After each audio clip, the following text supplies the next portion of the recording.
Paano lumalago ang isang isip? Kasi sabi sa Bible, we are changed from glory to glory. So from one degree to the next, there should be a change. And that should be a changing of the mind. Sabi sa Romans, be changed by the renewing of your mind. So kailangan lumalaki ang utak. At paano papalakihin ang utak? Dapat basagin ang bungo. Kasi maliit yung bungo, hindi lalaki ang utak. Kailangan basagin siya para lumaki yung utak at gagawa ka uli ng bagong bungo. At walang katapusang pagbasag dahil hindi natatapos yung growth from glory to glory. Especially spiritual growth entails a lot of change in the way we think. At lahat ng mga dakilang panahon sa kasaysayan ng sangkatauhan, dakila yon because it is a time of going out of boxes. Lahat ng mga himagsikan, mga revolusyon, papalit ng gobyerno, lahat ng mga scientific breakthrough, it entails going out of an old box to get into yet another space that will become another box, and then to get out of it again when you grow. Kaya ganoon ang ibig sabihin ng growth. Kaya pag tinignan natin kung may collection tayo ng mga sinuot nating sapatos mula pagkabata, napakarami nating pinagkalakhan. Na kung ayaw mo nang umalis dun sa size na yon, matutulad ka sa mga sinaunang Chinese ladies, na ang sapatos nila, bakal, hindi lalaki ang paa nila. So, ganun din ang utak. Pag hindi tayo willing mag-change, we will never grow. Meanwhile, there is so much of God to know. There is so much of God to know beyond religion, beyond tradition, beyond even religious verses. Genesis 3:1. Now the serpent was more crafty than any of the wild animals the Lord God had made. He said to the woman, "Did God really say, 'You must not eat from any tree in the garden'?" So the sentence or the question has two parts. Yung tunay na tanong, did God really say that you must not eat from this tree? And the other part is, did God really say? At yan ang ating susuriin ngayon at i-apply sa ating buhay. Did God really say? It is important to ask. When a preacher preaches, you ask, did God really say that? Baka guni-guni. Baka nagkariringgan, o baka mali. When a teacher teaches, when verses speak, you always say, did God really say? Father, give us your wisdom. We seek your teaching. We want to hear your voice. Be our preacher, be our speaker. Lead us unto greater knowledge of you. In Jesus' mighty name. Now, God said some things about some prophets. What God said about some prophets and what those prophets said are very, very interesting. Deuteronomy 18:20. There is a prophet who presumes to speak in my name. Anything I have not commanded him to say. So sa simula pa lang sinasabi ng Diyos, hindi ko mo propeta, hindi ko mo nandiyan sa loob ng mga dalanginan ninyo, celebrated, kilala, talagang sinasabi ko ang sinasabi niya, merong invento lang nila. Deuteronomy 18:22, if what a prophet proclaims in the name of the Lord does not take place or come true, that is a message the Lord has not spoken. The prophet has spoken presumptuously. Do not be afraid of him. Dahil wala siyang authority at hindi siya kinakasihan ng Diyos. So words not of God could come from self-appointed prophets. Hindi galing sa Diyos, self-appointed lang yung prophet, ni hindi nga siya tinawag na maging prophet. Or words not from God could come from only by imaginative and manipulative writers, editors, redactors, translators, publishers. Kaya pag nagbasa kayo ng iba't ibang version ng Bible ngayon, iba't ibang publishing houses, iba-ibang religious group ang nag-sponsor, may mga variances ng shades of meaning. Kaya may mga version na very conservative when it comes to, let's say, women and sex. Meron namang very conservative when it comes to priestly powers, kasi may kanya-kanya rin mga agenda ang mga versions. Kaya maganda binabasa mo lahat kung kaya mo sana. At least 3. Hindi loyalista ka sa isa lang. Kasi may mga agenda yan. Deuteronomy 6:1, the Lord told me to give you these laws and teachings so you can obey them in the land He is giving you. This is Moses. Moses assigns to himself the authority to speak for God. Of course, he says God said it, but no one verified it. And everybody took it at face value for generations. Meanwhile, meron naman mga nagtuturo, tulad ni Paul, may disclaimers. Marami siya niyan. Halimbawa, 1 Corinthians 7:12, sabi niya, I say this, I, not the Lord. May ibibigay si Pablong teaching, pero sabi niya, ako lang may sabi nito, hindi ang Diyos. So, ibig sabihin, hindi lahat ng sinasabi niya, ipinapasabi ng Diyos. Pero at least, sinasabi niya. 1 Corinthians 7:25, I don't know anything the Lord said about people who have never been married, but I will tell you what I think.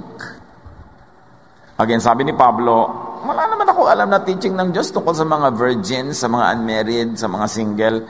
Pero, sasabihin ko na lang sa inyo ang opinion ko tungkol dyan. Again, nilagyan niya ng label. 2 Corinthians 11:17, in this self-confident boasting, I am not talking as the Lord would, but as a fool. Again, Paul speaking. So, dito sa aking mga pinagyayabang na ito, hindi ako nagsasalita tulad ng kung paano magsasalita ang Diyos. Nagsasalita lang ako bilang isang hangal na nagyayabang. Sabi niya. Kaya lang, hindi naman lahat ng inutos ni Paul at tinuro, nilagyan niya ng label na ako lang may sabi nito, hindi ang Diyos. So, tulad sa sinabi niya, gusto ko ang lahat ng babae, mahaba buhok. Hindi niya sabing, fashion statement ko lang yan. Wala siya sinabing ganon. So, manghuhula ka.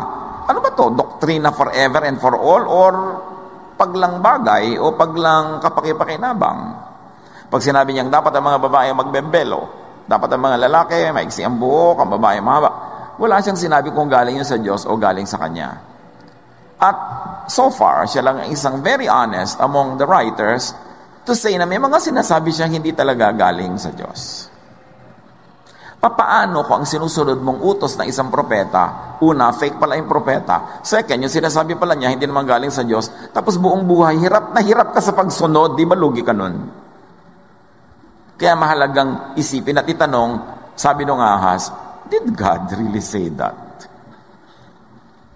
1 Kings 13:18, the old prophet answered, I too am a prophet, as you are. And an angel said to me, by the word of the Lord, bring him back with you to your house so that he may eat bread and drink water. He was lying. Hindi totoo sinasabi niya. Kasinungalingan. Pero prophet siya. 1 Kings 22:6-8, Ahab sent about 400 prophets and asked, should I attack the Syrians at Ramoth? Yes, the prophets answered, the Lord will help you defeat them. But Jehoshaphat said, just to make sure, is there another of the Lord's prophets we can ask? We can ask Micaiah, son of Imaiah. Ahab said, but I hate Micaiah. He always has bad news for me.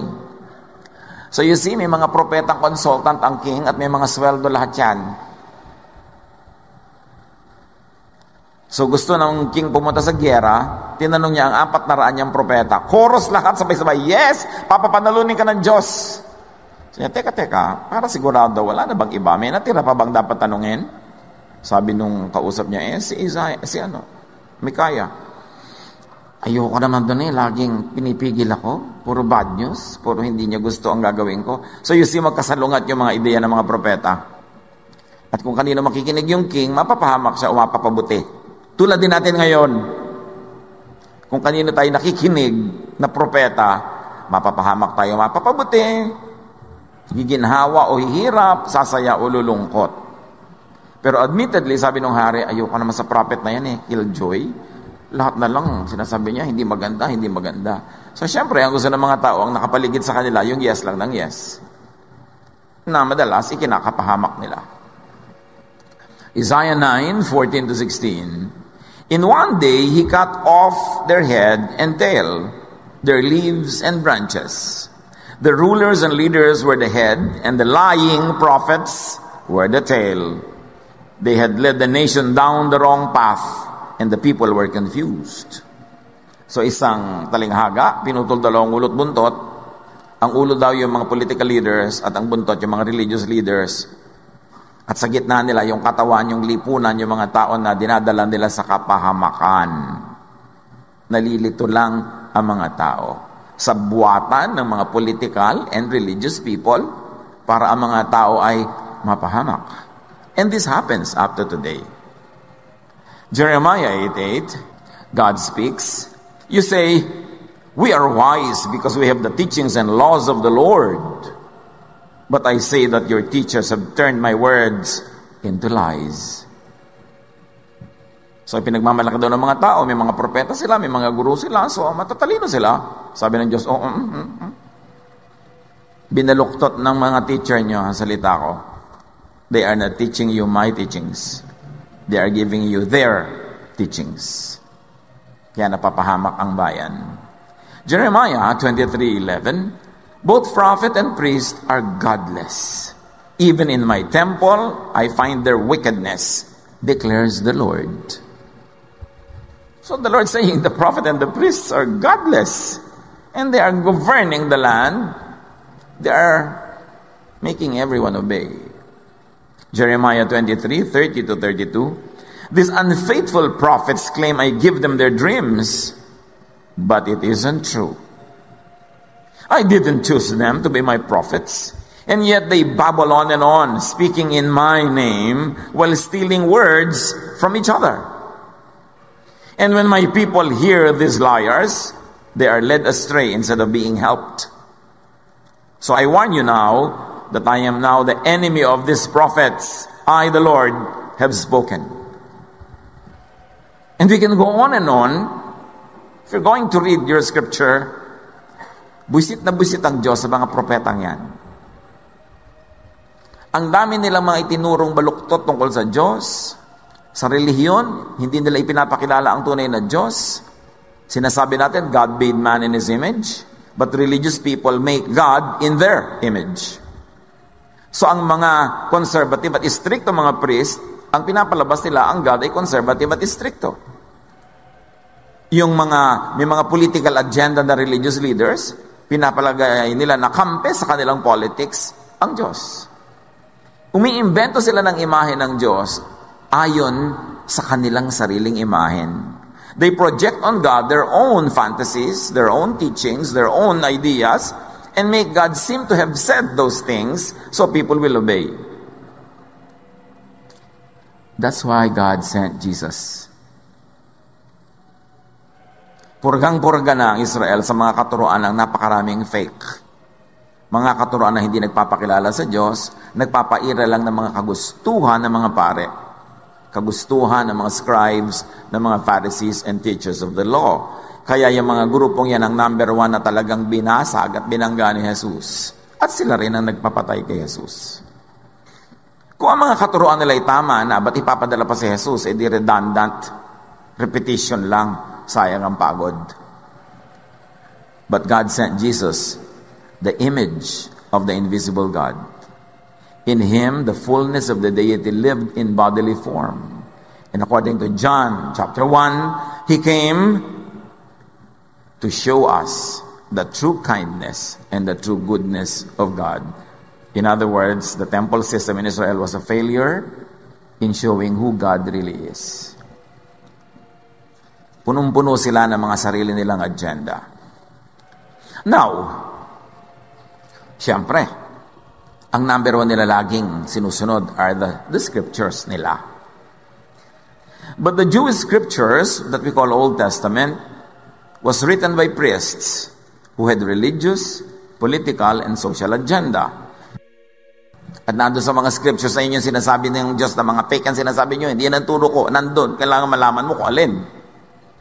Kasi mga prophet din sila, kilala din sila, sinusulat din sila. May mga political agenda sila. It's very good to review how the Old Testament was written and at this particular point, Genesis. The stories of creation, the stories of Genesis, were floating around in oral format, kwento, kwentuhan, hindi yan nakasulat, around 1200 BC. Especially during the times of David. Very popular, kumakalat kung kani-kanino. At syempre, ang lahat nyo naman ng oral kwento, may kanya-kanyang version yan. Pag nagkwento ang lola mo tungkol sa panahon ng Hapon, ibang version yun sa lolo mo, ibang version yun sa lolo ng kapatid mo, o ng kaibigan mo. Siyempre, oral yan eh. May kanya-kanyang input yun nagkukwento. Sometimes, every kwento becomes more fabulous with each retelling. Para bida yun nagkukwento. So, paganda ng paganda, papubuloso ng pabuloso. But the stories of Genesis, for instance, were going around orally 1,200 years BC. But it got only written in 587 BC to 539 BC during the Babylonian captivity. We think that the first 5 books of the Bible are very, very, very old. They were written only 500 years before Christ. So which means about now is probably 2,500 years old. Talking about the creation of the world, which is eons and eons and eons away. And from the circulation of the story, 1,200 years, it took nearly 500 to 600 years before it got written down. And the priests wrote them in Babylon. What was so special in Babylon?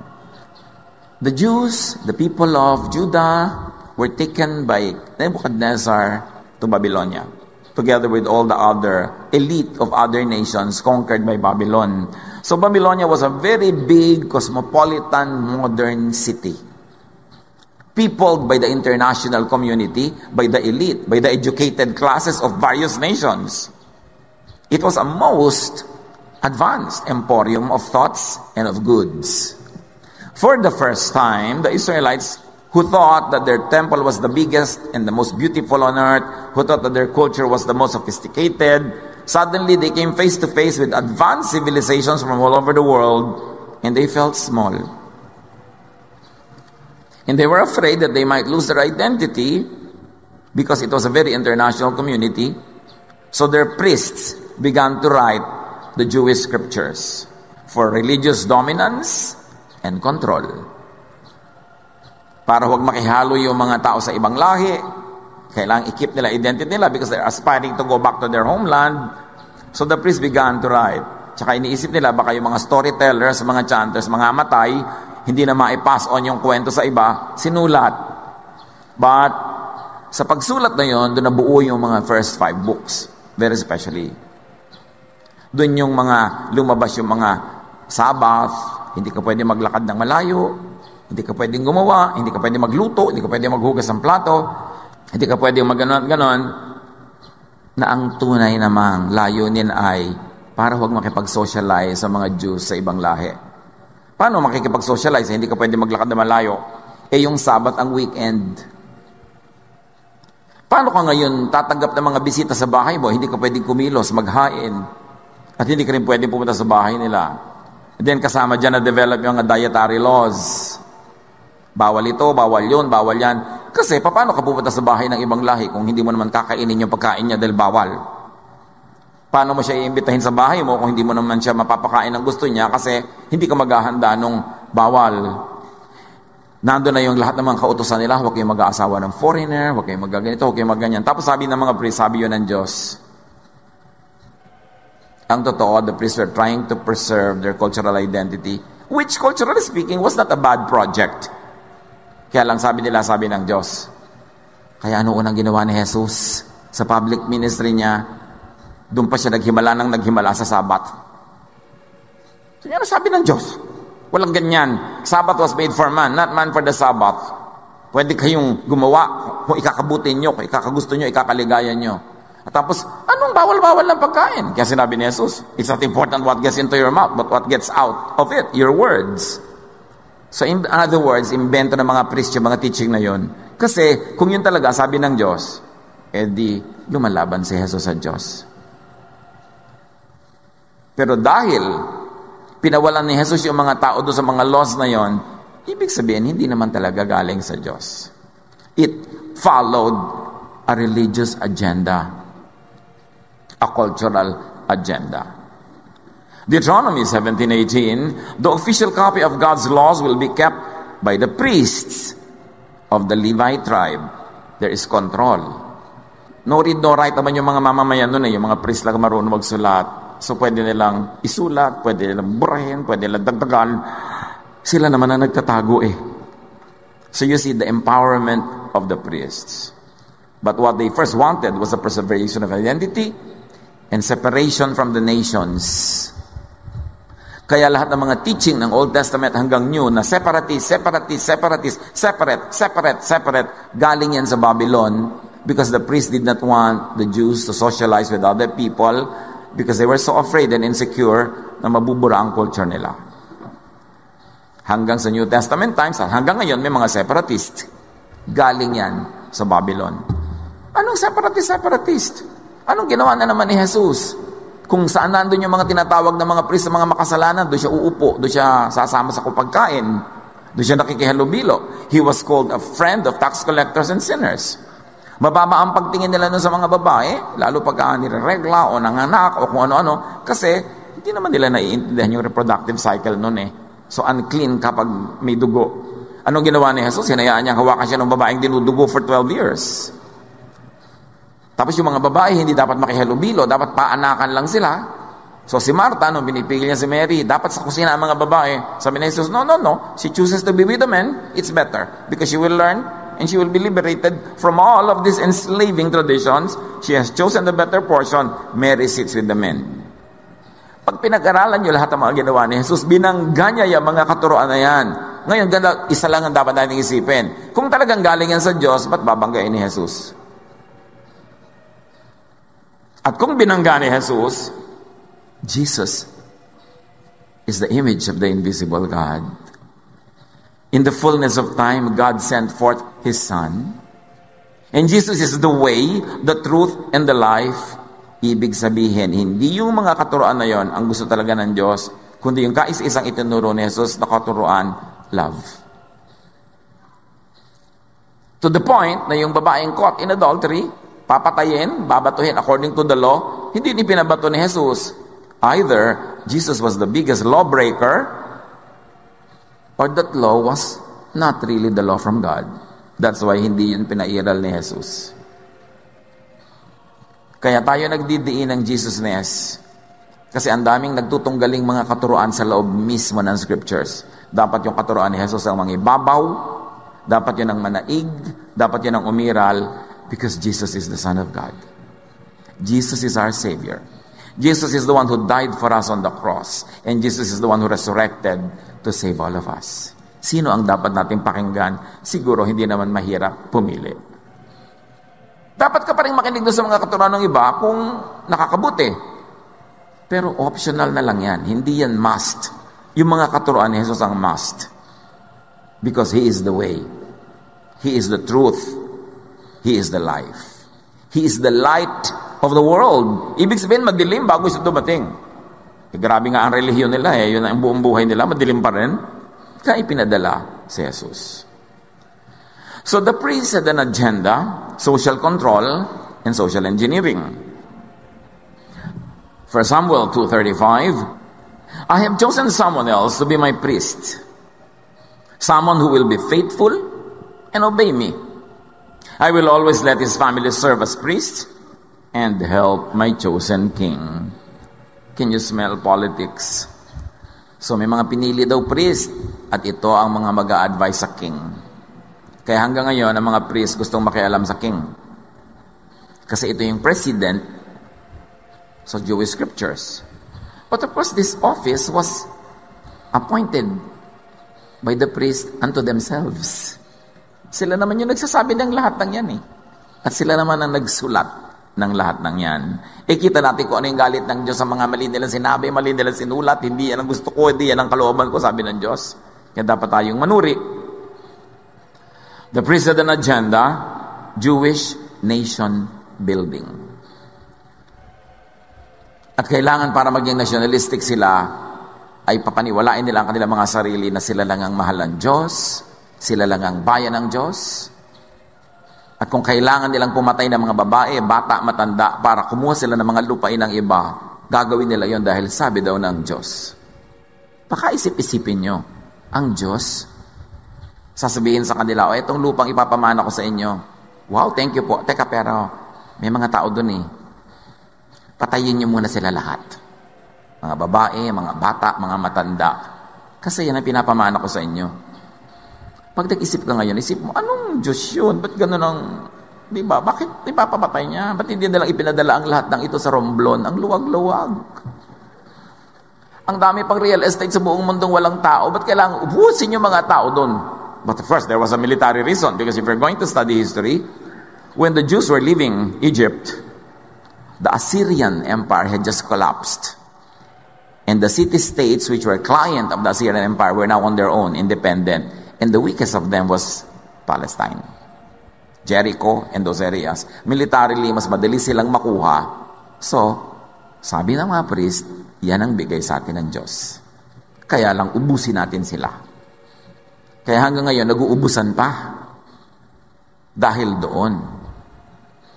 So there was Jewish nation building in their agenda. Ezra 10:10-11. Ezra the priest stood up and said, "You have broken God's law by marrying foreign women, and you have made the whole nation guilty." Ayaw na ayaw nila na nagpapakasal ng foreign women ang mga Jews. It's really a matter of inheritance. Because the whole issue, even of the Old Testament, is more than half of it is about real estate. Napaka-insecure nila about land, about area, kasi nga, inubos nila yung mga tao para nila tirhan yun. Hindi naman naubos. May mga natitira pa. Kaya tuloy ang labanan.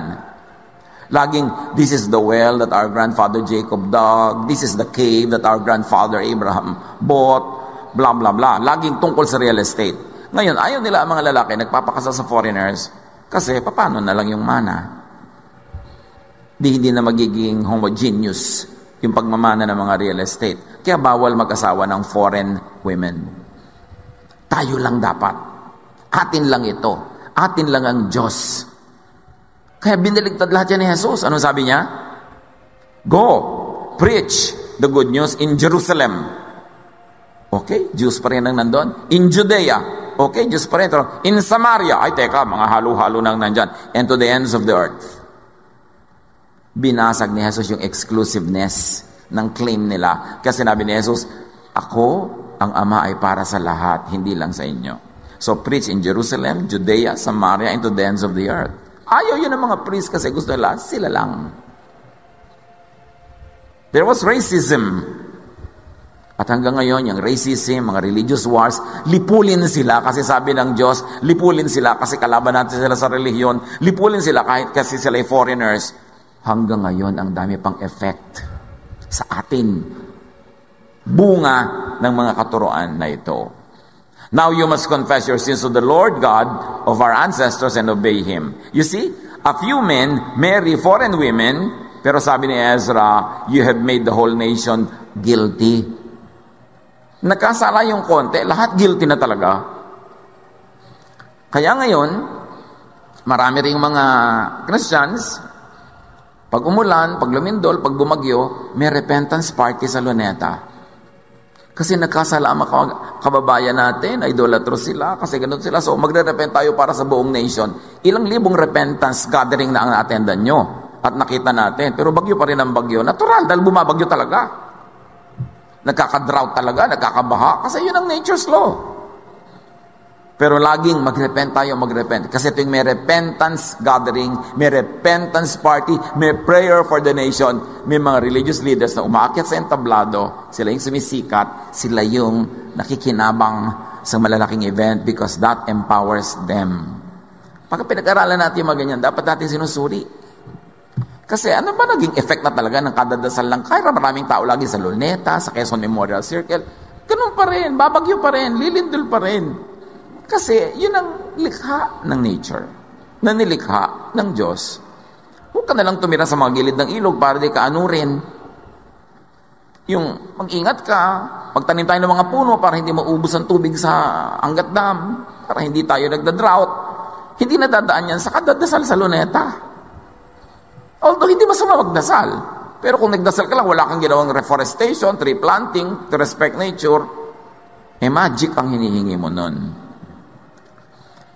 Sabi sa verse 11, divorce your foreign wives and don't have anything to do with the rest of the foreigners who live around here. So ano mangyayari? May mga anak na sila, di bali na mawala sila ng mga magulang kasi lang ayaw ng mga priest that they marry foreigners. Kaya yung mga masyadong mahilig dito sa mga Jewish scriptures, hanggang ngayon, they separate families on account of race. Ganyan ang mga issue sa mga immigration. Ganyan ang mga issue sa mga pagtataboy sa mga refugee. Buhay na buhay pa ang bunga ng lahat ng ito. Lalo sa mga napakasidhi sa pagsunod sa verses. Exodus 34:27-28. Then the Lord said to Moses, write down these words, for in accordance with these words I have made a covenant with you and with Israel. Moses was there with the Lord 40 days and 40 nights without eating bread or drinking water. And he wrote on the tablets the words of the covenant, the 10 commandments. So again, that commandment will rule their lives. It will rule their lives. Deuteronomy 4:8. No other nation, no matter how great, has laws so just as those that I have taught you today. Sabi ni Moses, walang bayan, gaano man kadakila, ang may batas na hihigit sa ating mga batas. Tapos sabi ni Jesus sa John 5:45, lost ba ka mo? Don't think that I will be the one to accuse you to the Father. You have put your hope in Moses, yet he is the very one who will accuse you. Words of Jesus. Sabi niya, huwag niyong isipin na ako mag-uusig sa inyo sa harap ng Ama. Hindi ko kayo usigin, tinatanggap ko nga kayo, minamahal ko kayo. Kung may uusig sa inyo, walang iba kundi si Moses. Kung may magpapasama sa inyo, yung mga law, kasi wala naman kayong papasahan sa law na yan eh. Iko-condemn kayo ng lahat ng law niya kasi hindi nyo kayang sundin yan. So kung merong magko-condemn sa inyo, don't think it will be me, sabi ni Jesus, it will be your very Moses. Si Jesus, kaya nila pinatay. Pinapalaya niya yung mga tao sa mga laws, sa mga teachings ng priests and the leaders of ancient Israel. Malalim ang usapin. Hindi pwede mga pakyut-pakyut lang sa mga Sunday school at mga Bible study kung gustong lumago ang pagkaintindi kay Jesus at sa Diyos. At kung gusto nating maintindihan kung bakit sa kabila ng walang katapusang Bible study, aral, worship, marami pa rin sa mga Kristiyano, mga buwisit ang ugali. Mga chismosa, mga utangera, mga hindi nagbabayad, mga mahilig manira. Yung kahit serve ka ng serve, pag nagkamali ka, lalapain ka nila. Yung, bakit ganun tayo? Kasi nga, dadalawang loob tayo kung Jesus o Moses yan eh. Sino ba talaga ang nag-ahari sa ating isip? Mambabato ba tayo tulad ng gusto nila according to the law? O sabi ni Jesus, kung walang kasalanan, di yun ang bumato. O di walang nambato. Dapat malinaw na malinaw sa atin yan. Moses or Jesus? Hindi masama si Moses. Moses served his purpose for Israel at a certain time. Pero yun bang mga laws niya at mga sinasabi niya para sa lahat ng tao, sa lahat ng oras, talagang hindi ka pwedeng kumain ng alamang, hindi ka pwedeng kumain ng hito dahil sabi ng Leviticus. Ang dami nilang mga laws na pangkanila noon dahil kailangan nila. Pero 1,000 taon na ang lumipas. Panahon pa lang ni Jesus, sinasabi na niya, si Moses ang magpapabagsak sa inyo. Kasi ang mga standard niya, hindi nyo kayang sundin. Kaya ako dumating para iligtas kayo dyan. Akala ng iba, inililigtas lang ni Jesus ang mga tao sa impyerno. Inililigtas niya una na ang mga tao sa law. Because the law condemns and the condemnation is hell. Dapat malinaw. What Jesus said about what some prophets, priests, Pharisees, and the teachers of the law said, God said. Baka nalilito na kayo dyan. Anong sabi ni Jesus tungkol sa mga sabi ng mga tao na sabi daw ng Diyos? He replied, Isaiah was right when he prophesied about you, hypocrites. Kausap niya, religious leaders. As it is written, these people honor me with their lips, but their hearts are far from me. They worship me in vain. Their teachings are but rules taught by men. You have let go of the commands of God and are holding on to the traditions of men. Sabi ni Jesus, tama si Isaiah, noon pa, bistado na niya kayo. Tama ang sinabi niya tungkol sa inyo. Diyos kayo sa bibig lang, pero sa puso hindi. Ang pagsamba niyo, wala katuturan. Kasi ang mga itinuturo niyo, invento niyo lang. Hindi galing sa Diyos. Ang umiiral sa inyong buhay, hindi ang kalooban ng Diyos, kundi ang mga tradisyon ng mga conservative priests. Itinatali kayo, kaya hindi kayo makawala. Kaya ang pangako ni Jesus, bibigyan ko kayo ng kapahingahan. Kapahingahan mula sa relihiyon na sobrang pagpapahirap sa inyo. Acts 17:11, si Pablo nagtuturo. Now the Berean Jews were of more noble character than those in Thessalonica, for they received the message with great eagerness and examined the scriptures every day to see if what Paul said was true. So si Paul, sinusuri nila. Hindi sila lulun. Although syempre, ang panuri nila yung scripture, they had nothing else in their hands. And the words of Jesus at that time were not yet written. So sinusuri nila, totoo ba pinagsasasabi ng taong ito? The idea here is that dapat nanunuri ka sa sinasabi ng kahit sino. Do this with Paul and everyone and everything else. Manuri. Kung sinala nila si Paul noon sa pamamagitan ng Jewish scriptures or the Old Testament, because that's all they had, at that time, we are better off because we have Jesus' words. So ngayon, ang lahat, sasalain na natin through Jesus. Sa katuroan ni Jesus, examples ni Jesus, sa mga ipinamuhay ni Jesus. Siya na ang panukat. Siya na ang salaan. Genesis 3:1, now the serpent was more crafty than any of the wild animals the Lord God had made. He said to the woman, did God really say, you must not eat from any tree in the garden? At yan ang dapat natin laging tanong, did God really say this? O dapat sa worship, ang mga babae nakaupo sa kanan, ang lalaki nakaupo sa kaliwa. Did God really say that? Dapat sa Lord's Supper, ang kakainin natin na yung tinapay na walang lebedura, na dumidikit sa ngalangala. Did God really say that? Bawal ang drum, evil. Bawal ang gong, evil. Dapat organ lang ang music sa church. Did God really say that? Ang dami nating dapat itanong kasi naaalipin tayo ng napakarami mga do's and don'ts na baka sasabihin ni Jesus, hindi turo yan ang Ama ha. Napapagod kayo ng walang points kasi hindi naman Diyos ang nagpapagawa sa inyo yan.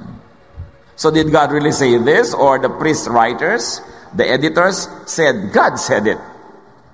To institute basis for the domination and subjugation of others, especially women.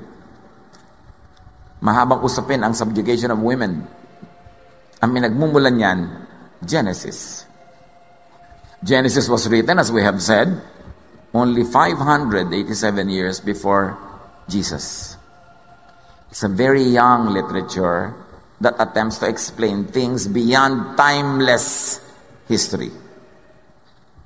That is why Jesus' main mission is to set free and to give rest from religious oppression, very clearly set women free and all the other minorities, all the other rejects of society from domination of men and tradition and religion. Matthew 11:28-29, the cornerstone mission of Jesus. Come to me, all of you who are weary and burdened, and I'll give you rest. Take my yoke upon you and learn from me, not from them. For I am gentle and humble in heart, and you will find rest for your souls. Yan ang gusto ni Jesus. For us, rest. Rest from religious fatigue. Rest from stoning and being stoned. Rest from judging others and being judged by others. Rest from suppressing ourselves, from stopping us to fulfill our dreams. Rest from having to stop ourselves from eating what we like to eat. Sabi niya, come to me, I'll give you rest. So, paano yung did God say? Paano not the test if God really said it. May Jesus na nga, di ba? So ang tanong na natin ngayon is, did God say that? Did Jesus say that? Ano ba sabi ni Jesus tungkol dyan?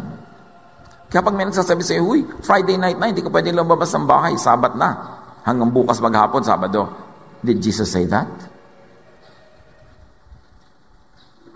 Hindi pwedeng mangligaw ang lalaking member ng choir sa babaeng member ng choir. Did Jesus say that? And yet, napakarami mga churches, bawal magligawan.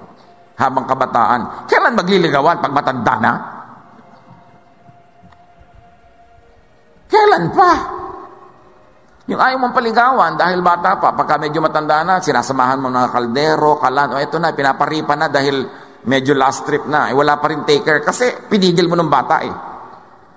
Ang daming kautusan ng church sa mga ek-ek. Gusto mo sabihin, did Jesus say that? Oh, member kayo ng banda, hindi kayo pwede tumugtog sa mga bar. Did Jesus say that? Oh, hindi pwedeng gamitin ito dyan. Ito iba na ladako. Ang daming ganon. Dapat nating reviewin. Kasi kung hindi natin re-reviewin, hindi tayo makikinabang, sayang ang kamatayan ni Jesus na ibinayad para tayo palayain. So you always ask that, did Jesus say that? Nung minsan, Sunday morning, may naglalabasan na mga pamilya, dinig na dinig ko yung isang young person, sabi sa nanay niya, mami ha, basta mula ngayon, Jesus-ness na lang tayo. Sabi ko, ano kaya mga Moses-ness ng mami niya, mami-ness sa bahay, no? Basta sabi niya, basta Jesus-ness na lang tayo. Of course, this is not to be abused, no? But yes, we should be free to do what is not bad. Ano masama na mag-ibigan, nagkakagustuhan. Basta alam mo kung hanggang saan yung tama at hindi ka nagkakalat sa buhay mo. May mga ganung bagay. Mark 10:45. The Son of Man did not come to be a slave master, but a slave who will give his life to rescue many people. And indeed, Jesus gave his life. John 8:36, so if the Son sets you free, you will be free indeed. So referred to, measure and screen by the Jesus filter all biblical teachings that dominate and oppress women, men, children, old people. The Jesus filter. Lahat ng katuroan, kay Paul-ness yan, kay Moses-ness yan, kay James-ness, salain kay Jesus, yung papasalang sa kanyang loving way, ang ipamuhay, sundin, at yung hindi, ilagay na sa isang tabi. Kasi Jesus died to set us free from those. So ang tanong, did God really say?